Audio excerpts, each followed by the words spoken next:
First tonight, our special coverage continues investigating health insurance denials. Good evening and welcome to ABC Action News at 6. I'm Wendy Ryan. I'm Paula Groen. We are listening to your concerns about your health insurance failing to pay legitimate claims. Our investigative series is called Patient No More, and all new here tonight, I-Team investigative journalist Adam Walser shares the story of a woman with a rare blood disorder. Somebody has to speak out, and it may be some simple, regular person like me. And new tonight, she tells our Adam Walser her insurance company refused to pay for medically necessary blood transfusions until her doctors stepped in. Good boy. Let's go.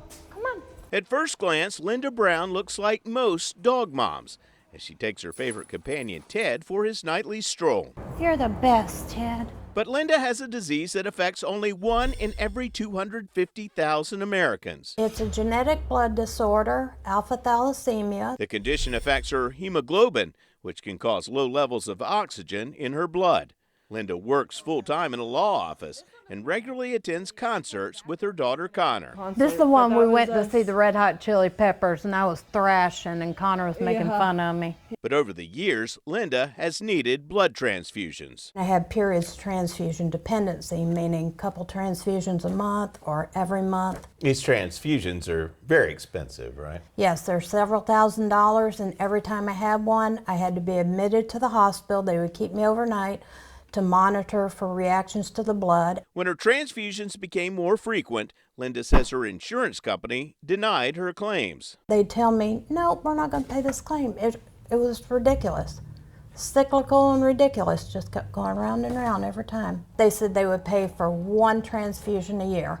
And at that point, when I was getting several a month, that's like telling a stage 4 cancer patient, you get one treatment this year, good luck. Her doctors stopped treating her because they weren't getting paid. The hematologist eventually told me, don't come to us for a referral, just go to the ER so they can transfuse you. And that's the most inefficient, most expensive way to treat a patient. Exactly.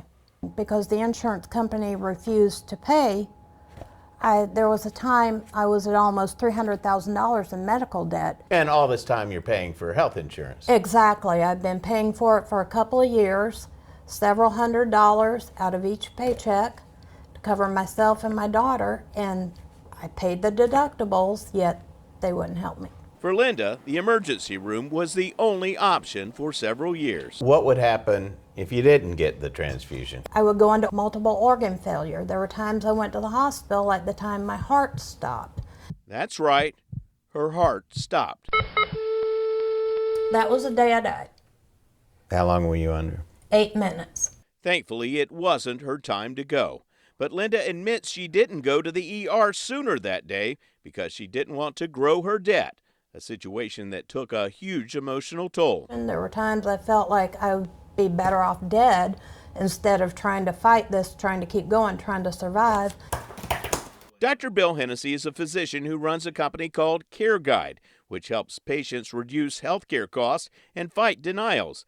He says patients have another option even after claims and appeals are denied. There's also peer-to-peer reviews that can occur. That's when a specialist treating the patient directly contacts a specialist in the same field hired by the insurance company, often a consultant. The patient's doctor provides extensive evidence of why a procedure is effective and necessary. Hennessy says peer-to-peer reviews are rare since most patients don't know about them and doctors are often too busy to do them. We don't get paid to do those peer-to-peer. So it eats at our time while we have to pay all of our staff an overhead. But peer-to-peer reviews often do work. Linda says years of denials came from rank-and-file claims examiners. They have people reviewing these claims who don't know those things, who may not have a medical background. But when she begged her doctors to get involved, things changed. A group of hematologists and a cardiologist were writing letters on my behalf to the insurance company, imploring them to pay these bills, saying these are medically necessary. And did they ever pay those bills? Eventually. Eventually, they just settled out with the hospital. And would you still be here today if those doctors hadn't fought for you and you were able to get those transfusions? Probably not. Live without me. We met Linda after she responded to a social media post in which we asked people to contact us about denied claims. Do you think this is really a voice of the community thing, that the more people who speak out, the more likely there's going to be a solution? Yes, it just takes one voice to be heard. We have to start the change. It has to start with people who know, who have experienced it and been through it. Come on, Teddy Spaghetti. I'm I-Team investigator Adam Walser with photojournalist Matt McGlashan, taking action for you.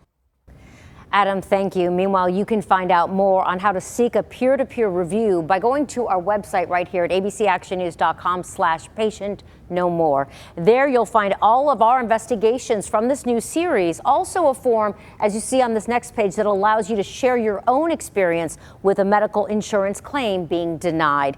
And our Patient No More special coverage continues tomorrow. Investigator Katie Lagrone sits down with two acclaimed Florida plastic surgeons whose primary practice once centered around breast cancer reconstructive surgery, but they gave it up because of frustrations with insurance denials and lack of payments.